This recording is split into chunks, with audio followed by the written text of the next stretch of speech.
Assalamualaikum warahmatullahi wabarakatuh. Kami dari kelompok 3, pada video kali ini kami akan membahas tentang manusia dan keadilan. Adapun anggotanya saya sendiri, yang kedua Rizda, dan yang ketiga Siti Rahmah. Langsung saja materi yang pertama yang akan disampaikan oleh Rizda. Manusia dan keadilan. 1. Adil dan keadilan. Adil artinya tidak berat sebelah, tidak sewenang-wenang, patut, layak, dan wajar. Adil bersifat kodrati, yang merupakan bagian dari kehidupan manusia. Sebagai makhluk berbudaya, manusia menilai apa yang terjadi di sekitarnya, atau yang dialaminya. Sebagai hasilnya, ia merasakan dalam dirinya suatu keadaan yang tidak berat sebelah, tidak sewenang-wenang, keadaan yang patut, layak, wajar. Rasa ini disebut keadilan. Keadilan adalah pengakuan dan perlakuan yang seimbang antara hak dan kewajiban. Jika kita mengakui hak hidup kita, maka sebaliknya kita wajib mempertahankan hak hidup dengan bekerja keras tanpa merugikan orang lain. Hal ini disebabkan karena orang lain pun mempunyai hak hidup seperti kita. Jika kita pun mengakui hak hidup orang lain, kita wajib memberikan kesempatan kepada orang lain itu untuk mempertahankan hak hidup mereka sendiri.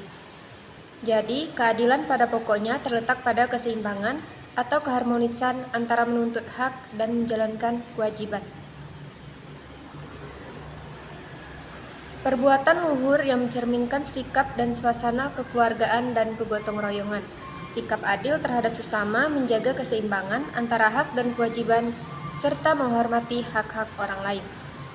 Sikap suka memberi pertolongan kepada orang yang memerlukan. Sikap suka bekerja keras. Sikap menghargai hasil karya orang lain yang bermanfaat untuk mencapai kemajuan dan kesejahteraan bersama. Untuk mewujudkan keadilan sosial itu dirinci perbuatan dan sikap yang perlu dipupuk, yaitu A. Perbuatan luhur yang mencerminkan sikap dan suasana kekeluargaan dan kegotong royongan. B. Sikap adil terhadap sesama, menjaga keseimbangan antara hak dan kewajiban, serta menghormati hak-hak orang lain. C. Sikap suka memberi pertolongan kepada orang yang memerlukan.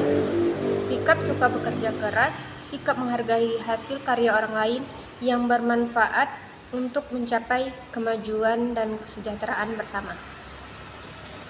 Macam-macam keadilan ada 6. 1. Keadilan komutatif. 2. Keadilan distributif. 3. Keadilan ilegal. 4. Keadilan vindikatif. 5. Keadilan kreatif. Dan yang terakhir, keadilan protektif. 2. Kejujuran. Jujur atau kejujuran berarti apa yang dikatakan seseorang sesuai dengan hati nuraninya. Jujur juga berarti seseorang bersih hatinya dari perbuatan-perbuatan yang dilarang oleh agama dan hukum. Jujur berarti pula menepati janji atau kesanggupan, baik yang terlahir dalam kata-kata maupun yang masih dalam hati atau niat. Jadi, seseorang yang tidak menepati niatnya berarti mendustai dirinya sendiri. Pada hakikatnya, jujur atau kejujuran dilandasi oleh kesadaran moral yang tinggi, kesadaran pengakuan akan adanya sama hak dan kewajiban, serta rasa takut terhadap kesalahan atau dosa. Adapun kesadaran moral adalah kesadaran tentang diri kita sendiri, karena kita melihat diri kita sendiri berharap dengan hal baik buruk. 3. Kecurangan. Kecurangan atau curang identik dengan ketidakjujuran atau tidak jujur. Dan sama pula dengan licik, meskipun tidak serupa benar. Curang atau kecurangan artinya apa yang dikatakan tidak sesuai dengan hati nuraninya.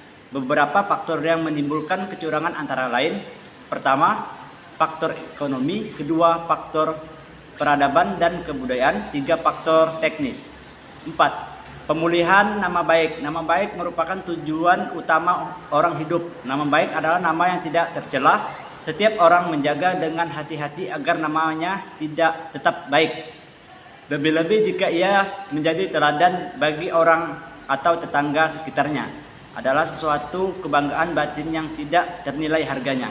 Penjagaan nama baik erat hubungannya dengan keadaan tingkah laku atau perbuatan. Boleh dikatakan bahwa baik atau tidak baiknya adalah tingkah laku atau perbuatannya. Pada hakikatnya, pemulihan nama baik adalah kesadaran manusia akan segala kesalahannya, bahwa apa yang diperbuatnya tidak sesuai dengan ukuran modal atau tidak sesuai dengan akhlak. Untuk memulihkan nama baik, manusia harus taubat atau meminta maaf. Taubat dan minta maaf tidak hanya di bibir, melainkan harus bertingkah laku yang sopan, ramah, berbuat budi dharma hidup yang perlu ditolong dengan penuh kasih sayang, tanpa pamrih, takwa kepada Tuhan, dan mempunyai sikap rela, tawakal, jujur, dan budi luhur selalu dipupuk. 5. Pembalasan. Pembalasan ialah suatu reaksi atas perbuatan orang lain. Reaksi itu dapat berupa perbuatan yang serupa, perbuatan yang seimbang, tingkah laku yang serupa, dan tingkah laku yang seimbang. Pembalasan disebabkan oleh pergaulan. Pergaulan yang bersahabat mendapat balasan yang bersahabat. Sebaliknya, pergaulan yang penuh kecurigaan akan menimbulkan balasan yang tidak bersahabat. 6. Manusia dan keadilan. Lain halnya dengan penderitaan, keadilan ini ternyata selalu menjadi dambaan setiap manusia. Tepatlah dengan peribahasa, raja adil, raja disembah, raja zalim, raja disanggah. Ternyata keadilan bukan hanya didambakan, namun juga diagungkan. Keadilan terbukti sudah dicari orang sejak dulu. Terbukti hampir semua filsuf seperti Plato, Aristoteles, dan Konfusi pernah mempermasalahkannya. Kemudian apa yang terjadi di tanah air kita sendiri? Kita melihat betapa rakyat dan para pemimpin berjuang agar keadilan itu terwujud dan dapat dirasakan oleh seluruh lapisan masyarakat. Ditegaskan dalam pembukaan Undang-Undang Dasar 1945 alinea keempat bahwa tujuan perjuangan dan pembangunan untuk mewujudkan keadilan sosial bagi seluruh rakyat Indonesia.